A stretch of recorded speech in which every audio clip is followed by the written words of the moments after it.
Welcome to Givi Global, where we bring you the latest Givi news from around the world.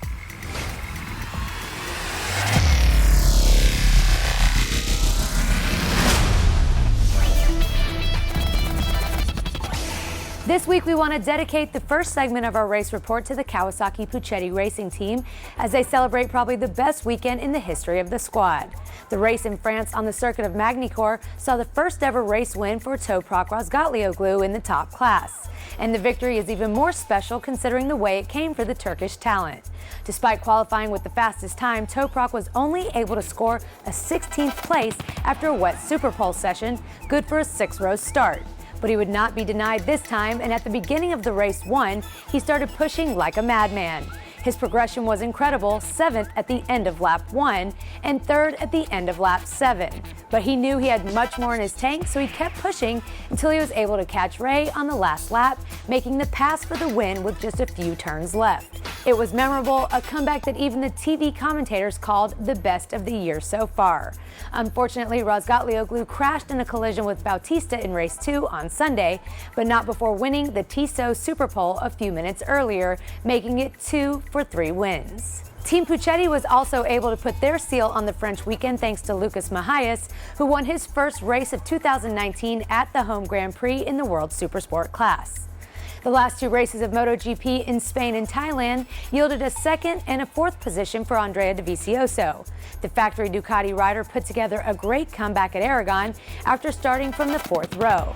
Last weekend on the Thai circuit of Buriram, Desmo Dovi started from the 3rd row on the grid, but after settling in 4th place early on, instead of progressing, he had to fight back the attacks of Rins for the rest of the race. His teammate Danilo Petrucci opted for a hard rear tire in Spain, and he could only muster a 12th under the flag. In Thailand, he had a decent start, but then lost several positions in the opening lap, forcing him to 9th position. At that point, Danilo started posting very good lap times, but unfortunately, he wasn't able to improve his position for the rest of the race. Mixed results, unfortunately, for the LCR Honda team riders, both in Spain and Thailand. Cal Crutchlow was able to claim a top 6 finish at the Grand Prix of Aragon, even after running off the track halfway through the race. In Thailand, he blamed technical issues on his front brakes in the early stages of the race and was only able to salvage a 12th final position. Takaka Nakagami on the other LCR Honda scored a couple of top 10 finishes in both races, showing speed and determination. The Japanese rider really impressed in Spain, where he was able to recover from a couple of mistakes, but also displayed focus and patience at Buriram, where he didn't crack under the pressure of Bagnaia, who chased him for most of the race. All right, it's time for this week's Product Spotlight. This week we have the SL-DO1 slider kits. Our frame sliders are exclusively engineered and manufactured in Italy under strict quality control with unsurpassed levels of fit and finish. They're characterized by elegant, state-of-the-art, sophisticated design and aerodynamic shape and construction of high-quality polymer reinforced in fiberglass with the CNC anodized aluminum insert that's available in 4 colors and displays a laser-engraved Givi graphic. The surface provides optimal resistance and repeat impact and wear, along with the effective protection against solvents, oil, and moisture. We designed them with no visible external bolts for a cleaner look and easier installation and removal. A fitting kit and instructions are not included and are sold separately. Be sure to check compatibility before ordering and select the right installation kit for your motorcycle model. Halfway through September, Givi Malaysia built a big display at the Desaru International Bike Week in the state of Johor. The event in 2019 attracted more than 50,000 visitors to the 25-kilometer-long beach in the south of Malaysia for 4 days of motorcycle and car races, concerts, club meetings, beach sports, and any possible activity involving high-revving engines, food, and fun. Givi was there with the Red Explorer, the big red bus that also doubles as the moving display for our entire product range.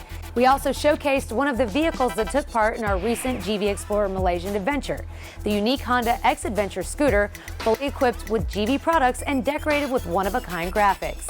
Later in the month, Givi USA participated in the 7th edition of the AIM Expo show, one of the largest motorcycle events in North America and the only one combining 2 trade days with 2 consumer days, much like the EICMA show in Milan. Not many dealers visited the show this year, but the consumer days were busy and exciting, breathing new life into a show that's been sometimes struggling to attract large crowds. For its 7th edition, the AIM Expo went back to Columbus, Ohio, a venue that will host the show for the next 2 years. Most manufacturers had their full lineup on display and also offered test rides for most of their range in the outdoor section of the show, just across from the convention center. Givi USA had one of the largest and most beautiful booths displaying all current ranges of cases and accessories, with a particular focus on the adventure and classic segments. Another fully Givi-equipped Africa Twin was on display in the camp area, one of the new sections the promoters introduced this year, seeking a deeper engagement and interaction with the consumers through products displays, live presentations, and interviews. Also at the end of September, Givi Indonesia attended the 8th edition of the National Honda PCX Club Indonesia meeting at Villa Robinson, Puncak, Bogor. Every year, the event attracts thousands of visitors and members of the different club chapters coming from every corner of the country. During the 2019 edition, the motor community, which houses all PCX models in Indonesia, also held a national conference to appoint a new management for the period of 2019 to 2020. Thank you for watching this edition of Givi Global, where we bring you the latest Givi news from around the world. And don't forget to subscribe to our Givi YouTube channel to be notified when the next episode will be online.